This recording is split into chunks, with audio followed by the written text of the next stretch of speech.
پیارے دوستو، آج میں آپ کے سامنے ایک ایسی بات شیئر کرنا چاہتا ہوں جو بہت ہی افسوسناک ہے، مسلمانوں کے جذبات کو مجروح کرنے والی بات ہے۔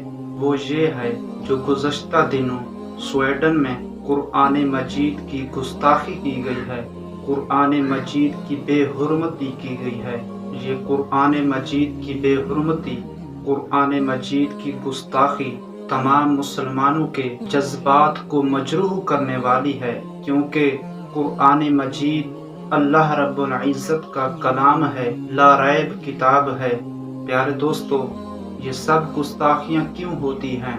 یہ سب ہماری بے حسی کا نتیجہ ہے کہ تمام مسلمان یکجا ہو کر ظلم کے خلاف آواز نہیں اٹھاتے، تو بدبخت لوگ یہود و نصارہ اسلام کے خلاف، شعائر اسلام کے خلاف پروپیگنڈے بناتے رہتے ہیں تاکہ مسلمان کمزور ہو جائیں، لیکن مسلمان ظلم کے خلاف آواز نہیں اٹھاتا۔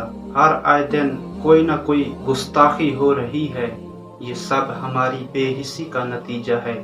کہیں ہمارے نبی کی گستاخی ہو رہی ہے، کہیں کسی رسول کی گستاخی ہو رہی ہے، کہیں کسی صحابی کی گستاخی ہو رہی ہے، کہیں اہل بیت کی گستاخی ہو رہی ہے، کہیں اولیاء کرام کی گستاخی ہو رہی ہے، کہیں کتاب اللہ کی گستاخی ہو رہی ہے، کہیں نبی اللہ کی گستاخی ہو رہی ہے، کہیں ولی اللہ کی گستاخی ہو رہی ہے۔ یہ سب کیوں ہو رہا ہے؟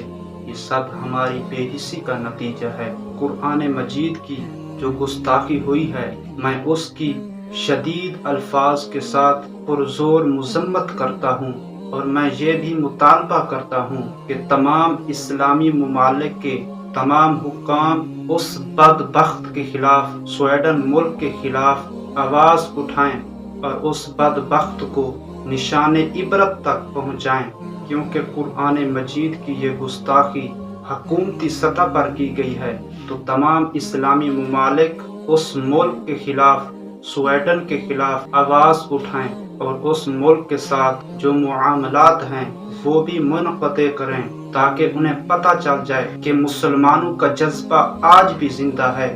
جیسے صحابہ کرام رضی اللہ عنہم کے جذبات بہت بلند ہوتے تھے، کافر یہود و نصارہ یہ نہ سمجھیں کہ مسلمانوں کے جذبات کمزور ہو گئے ہیں۔ نہیں، پیارے بھائیوں، مسلمانوں کا جذبہ آج بھی بلند ہے۔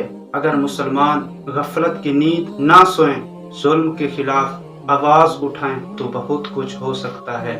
پیارے دوستو، آپ نے دیکھا ہے کہ علامہ حافظ شیخ الحدیث امیر المجاہدین جب وہ آواز اٹھاتے تھے، ان کی اتنی جذبے والی آواز تھی، عشق رسول سے لبریز آواز تھی۔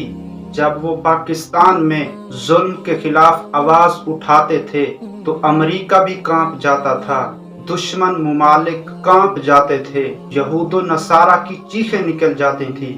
وجہ کیا ہے؟ وجہ یہ ہے کہ اسلام اپنی پاور دکھاتا ہے۔ اسلام کو کوئی پست نہیں کر سکتا، اسلام کو کوئی مٹا نہیں سکتا، اسلام اپنی پاور آپ رکھتا ہے۔